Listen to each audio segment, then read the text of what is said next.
Hello traders, hello friends, I'm Coach Jay, and for today's video, we will do the weekly planning and forecast for the currencies such as XAU USD, Euro USD, and GBP USD. Okay, so dahil weekend ngayon, we will do the multi-time frame analysis as well as the sentiment analysis so that we know what are the sentiments of the big institutions. Okay, so syempre as a retail trader, we should follow yung galaw ng mga big boys. Okay? So, again, let me remind you that this is not a financial advice. This is not a trade recommendation. This is just for educational purposes only. Okay, so let's begin. So, syempre, we need to start with the dollar index. Okay, so since most ng mga tinitrade natin ay mga USD pairs. Okay, so looking at the weekly, dito sa US dollar index, there is talagang a creation of series of higher highs and higher lows, no? So we can see this very bullish candlestick na to na talaga namang buyers are really in control, okay? So, however, if we can notice, yung last week, nagkaroon nitong inside bar, no, which is an indecisive na candlestick. So, therefore, may possibility na for the coming days ay magkakaroon ng ranging lang muna sa market, okay, bago niya siguro ma-reach itong 107 area. Okay? So, pero definitely bullish pa rin tayo kay US dollar index, especially risk off ang sentiment ng market because na rin sa mga geopolitical issues, no? We can check some news. Nasdaq tumbles, treasuries dip amid earnings, geopolitical cross currents. The Nasdaq and the S&P 500 closed sharply lower on Friday and treasury yields dipped as investors juggled lackluster earnings, uncertainties surrounding central bank policy and geopolitical strife. So, yan. So, pwede kayong magbasa ng news para kahit paano aware tayo, okay, sa mga geopolitical and other significant events that could affect the currency. Alright, so dahil mukhang merong fear sa market dahil itong S&P 500 ay bumaba, so therefore talagang ang mga investors ay maglilin sa mga safe haven na currency like US dollar and also sa mga asset like gold. So yan. Okay, going back to our chart. Okay, so let's check the H1. Okay, so clearly gaya ng na-anticipate natin, so talagang sideways or ranging ang US dollar index. Okay?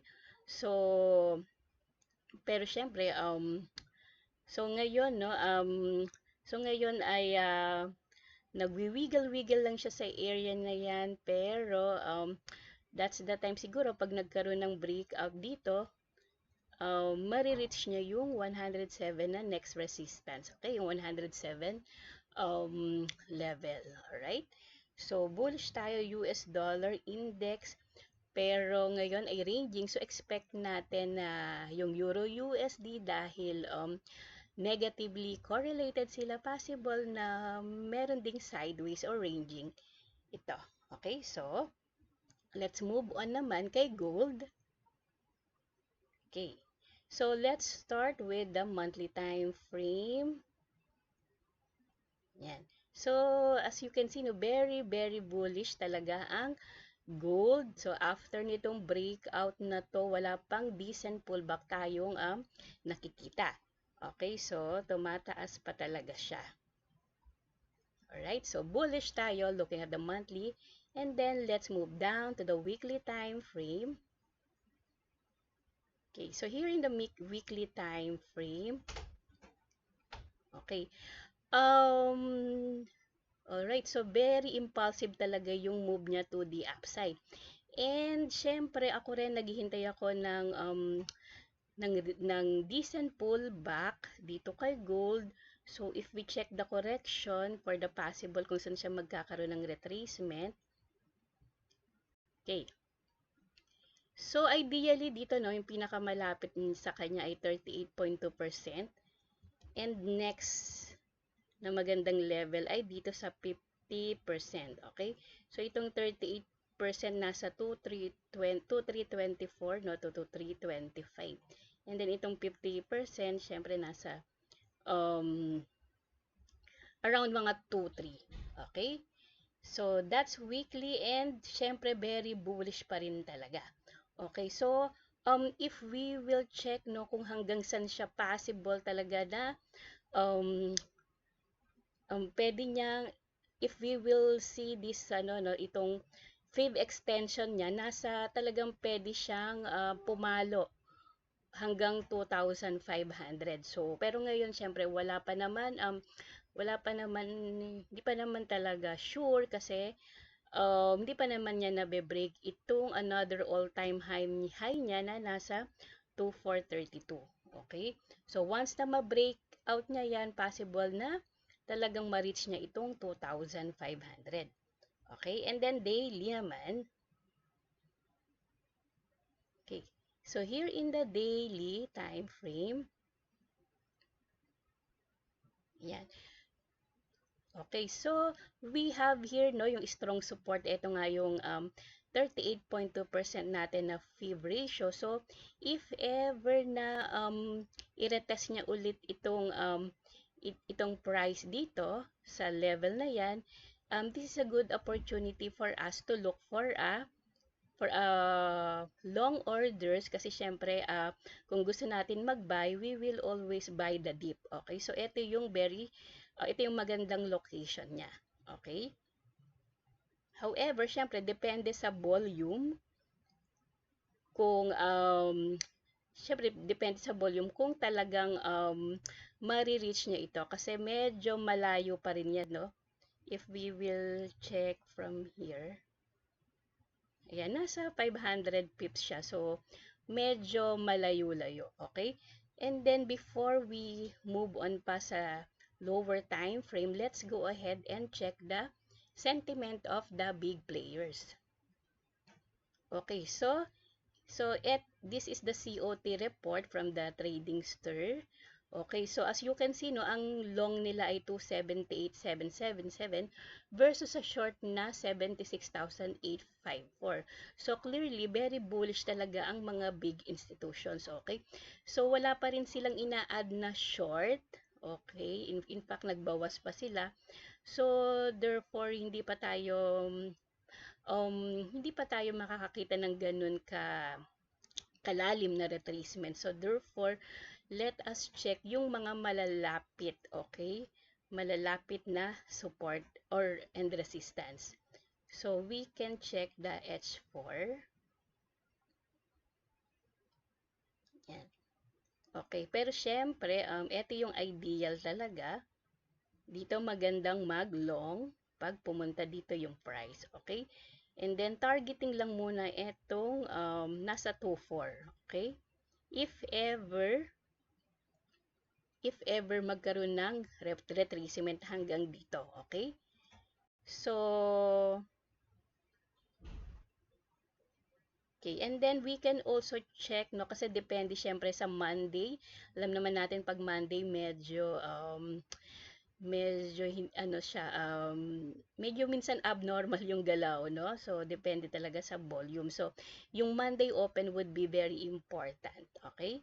So, let's check dahil sa 15 minutes ako normally nag-aabang ng ito kasi yung trade execution ko. Sorry. Okay. Yan. So, as you can see, no, very, talaga siya, very choppy. Okay, so, kaya nung last week, iniwasan ko muna ang gold, no? Okay, so, here in the M15, if gusto natin magkaroon ng quick trade, no? Siguro, pwede natin spot ito as resistance. And then, yan. So, ranging talaga siya. Okay, so, ako, and then, meron din dito. Meron din ditong support, okay? So, if ever na i-reach niya ulit, ito medyo malapit-lapit ito, and magkaroon na naman itong mga rejections, makakita tayo ng rejection candle or any bullish price action, okay, pwede tayong mag-buy. Then, targetin muna itong resistance na to. Okay, so i-monitor ulit natin siya by Monday. Okay, so pag nagkaroon ng rejection, yan, syempre, ang ating munang target TP would be this one, okay? Unless talagang magkaroon ng breakout dyan sa area na yan, okay? Yan. So, ako, syempre, mas maganda kung maliit lang talaga, maganda kasi kapag syempre ang risk to reward ratio natin ay at least 1:2, okay, para talagang maganda yung ating setup. So iyan yung sa nakikita ko lang for now, pero syempre depende yan sa Monday na opening ng market, okay? So we have two areas na pwede nating abangan dito. Yan, and as well as dito sa area ng 2364. Okay, so that's it for gold. Then let's move on to Euro USD naman.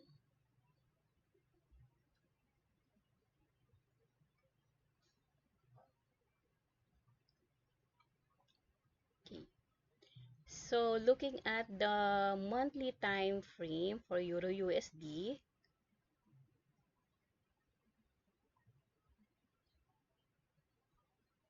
so focus lang tayo dito sa current market structure niya. As you can see, no, ranging ang kanyang, or sideways, no, yung kanyang market condition dito sa monthly. Kasi as you can see, ang price ay naririto lang sa range area na to. Okay, so possible mayroon pa talaga to go down hanggang dito. Okay, so bearish tayo looking at the monthly time frame. Okay, kasi hindi pa niya talaga nare-reach itong support. Okay, alright, and then let's check the weekly time frame. Okay, so itong last na na-print nga rin niya, no, very bearish. Okay, so therefore meron pa talagang continuation to go down. Okay, pero syempre hintayin natin siyang mag-pull back. Okay, ayan, so looking dito, no, using the fib tool, so ang dito talaga ang area ng fib extension, okay, 1.0529. Okay, so possible na i-reach niya talaga to. Pero syempre, we need to sell naman the rally. So syempre, gusto natin makakita ng pullback at least dito sa may 38.2 na area hanggang 50% ng fib ratio, okay? Yan. So let's check the daily.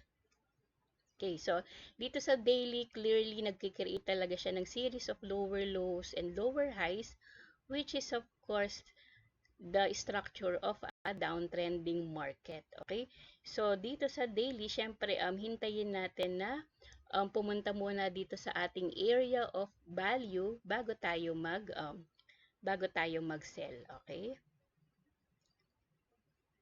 so before we move on to the lower time frame, let's check the COT report. Okay, so let's check the Euro USD. So galing din to sa trading stern na na-plot ko na, no. Okay, so as you can see, yung net position niya bumaba talaga. So from 32,723 nung last report niya. Okay, and then as of April 16, which is the last report, 12,224. So very significant din ang ang decrease ng net position. So clearly, bearish side din ang mga big institutions. Okay, so align naman siya sa ating analysis. Okay, so let's check the 15 minutes wherein dito tayo nag-execute ng trade natin. Ayusin ko lang yung chart. Yan.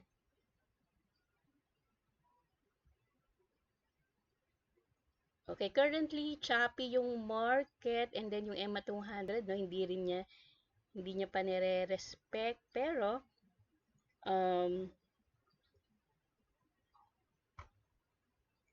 ulit natin yung daily. Okay. So for the daily, no, ito yung magiging area of alignment natin kasi this is the support and possible can turn into resistance. Okay, so hintayin natin na ang price ay pumunta dyan. Okay. We can also check if may confluence ng fib ratio. Okay, so this is lining up with the 38.2% ang fib ratio. Okay, hanggang dito sa 50%.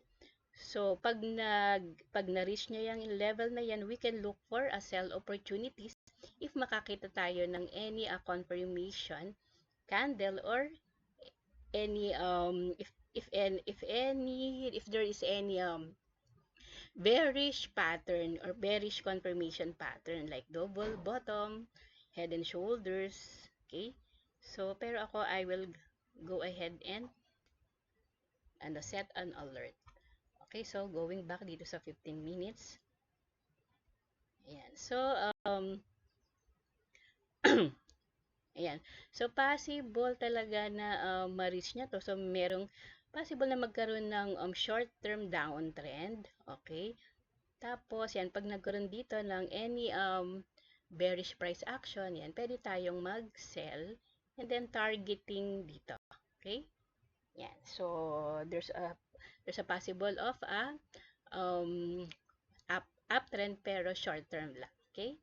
So, let's move on naman kay GBP USD for the last pair.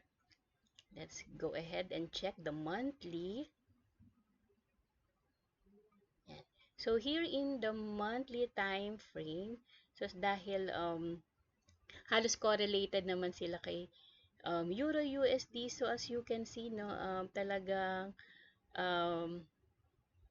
yan, mukhang nagke-create pa siya ng double top, no, or possible na rin na magkakaroon dito ng consolidation. Okay, pero clearly bearish talaga